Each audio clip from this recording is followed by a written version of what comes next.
Mantan TKW Malaysia dihabisi suaminya sendiri, seorang lelaki asal Pakistan, karena tak mau rujuk. Dulu diselingkuh hingga cerai, namun setelah cerai sang lelaki merasa ingin rujuk dengan sang istri. Cerita ini datang dari Tasikmalaya. Seorang TKW asal Indonesia menikah dengan warga negara Pakistan dan dikhianati hingga begini. Juju Jumaria atau biasa dengan panggilan Mami Juju berasal dari Tasikmalaya. Dulu dirinya pernah menikah, namun rumah tangganya tak berlangsung lama. Juju pun punya 2 anak dan bercerai dari sang suami. Usai bercerai, Juju ingin fokus kepada keluarganya, ingin usaha untuk anak-anaknya. Punya 2 anak, satu sudah dewasa dan menikah tinggal di Bandung, sementara anak kedua tinggal bersama Juju. Di Tasikmalaya sendiri, Juju tinggal di ruko, dan di ruko itu Juju berjualan sembako untuk anak-anaknya. Namun kali ini demi kehidupan yang lebih baik, Juju pun memutuskan dirinya untuk kerja menjadi TKW di Malaysia. Dengan penuh perjuangan, akhirnya Juju pun pergi ke Malaysia untuk bekerja. Sambil bekerja, ternyata Juju menemukan cintanya lagi. Juju berkenalan dengan seorang lelaki asal Pakistan bernama Jahud Al-Hasan. Juju pun berkenalan, saling komunikasi hingga akhirnya nyambung dan berpacaran. Keduanya memutuskan menikah dan kembali ke Tasikmalaya.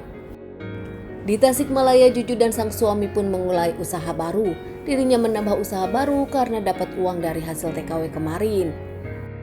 Menjalani pernikahan dengan suami barunya, Juju pun membuka usaha baru. Juju akhirnya membuka satu warung lagi dengan nama Warung Al-Zahud. Juju dengan Jahud cukup dikenal di Tasikmalaya di lingkungannya. Selain keduanya ramah, keduanya pun sukses dengan usaha-usahanya. Bahkan menurut para tetangga, Juju tak pernah sombong meskipun dirinya kini sudah kaya raya. Juju yang memang di awal sebelum menjadi TKW adalah seorang pengusaha, dirinya riat bekerja. Sementara sang suami nampak berbeda dengan Juju. Nampak kerap kemana-mana pergi sendiri, malas-malasan, bahkan di warung hanya penjaga yang menunggui. Sang suami tak pernah jaga warung. Jahur sendiri mendapatkan kemewahan hidup di Tasikmalaya berkat kerja keras sang istri Juju. Meskipun begitu, Juju tak pernah memperhitungkan itu. Belakangan Juju nampak merasa ada yang aneh kepada sang suami, apalagi kini keluarga bersuara menyebutkan kalau suami Juju berselingkuh dari Juju dan berpacaran dengan warga sekitar. Juju yang saat itu tak percaya, namun akhirnya beberapa kali Juju melihat kalau sang suami berselingkuh dengan dirinya, bahkan pernah ketahuan sedang tidur bersama wanita lain.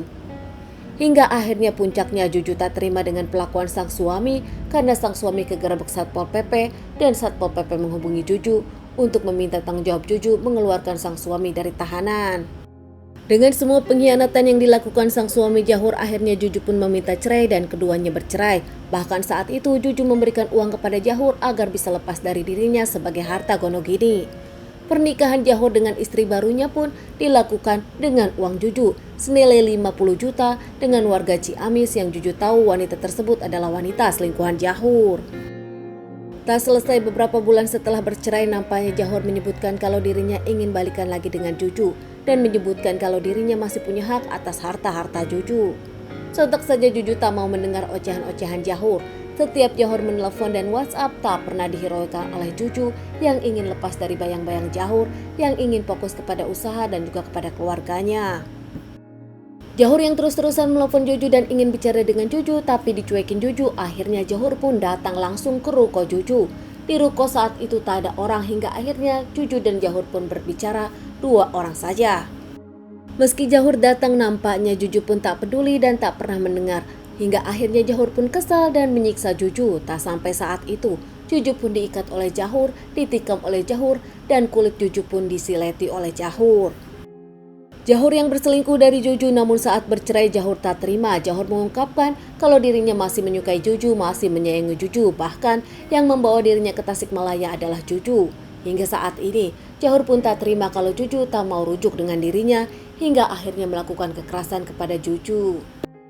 Juju yang tak berdaya, akhirnya Juju pun tak bernyawa di tangan mantan suaminya Jahur. Jahur sendiri panik akhirnya kabur meninggalkan Juju begitu saja di rukonya. Saat salah satu keponakan Juju datang ke ruko menemukan Juju tergeletak di lantai nampak bersimbah darah, keponakan dari Juju pun panik hingga akhirnya melaporkan kepada pihak kepolisian. Tak lama pihak kepolisian datang dan langsung memeriksa, membawa Juju ke rumah sakit untuk pertolongan pertama, namun ternyata Juju memang sudah tak bernyawa. Juju langsung diotopsi.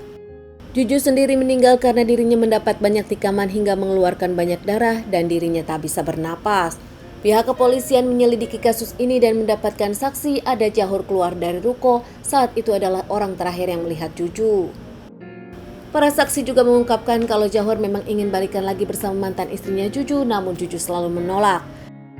Pihak kepolisian pun langsung mencari Jahur dan akhirnya Jahur ditemukan di Ciawi di rumah sang istri. Jahur tak memberikan perlawanan. Jahur pun mengakui kalau dirinya pelakunya, dirinya pun mengaku menyesal. Jahur yang diamankan mendapatkan hukuman 18 tahun penjara, membuat keluarga dari Juju merasa itu adalah hukuman yang kurang. Keluarga Juju menginginkan hukuman seberat-beratnya, salah satunya seumur hidup atau hukuman mati. Teman-teman, sekian dulu bahasan kasus yang aku bawakan kali ini. Semoga ini bisa jadikan pelajaran untuk kita semua. Ditunggu bahasan kasus-kasus selanjutnya.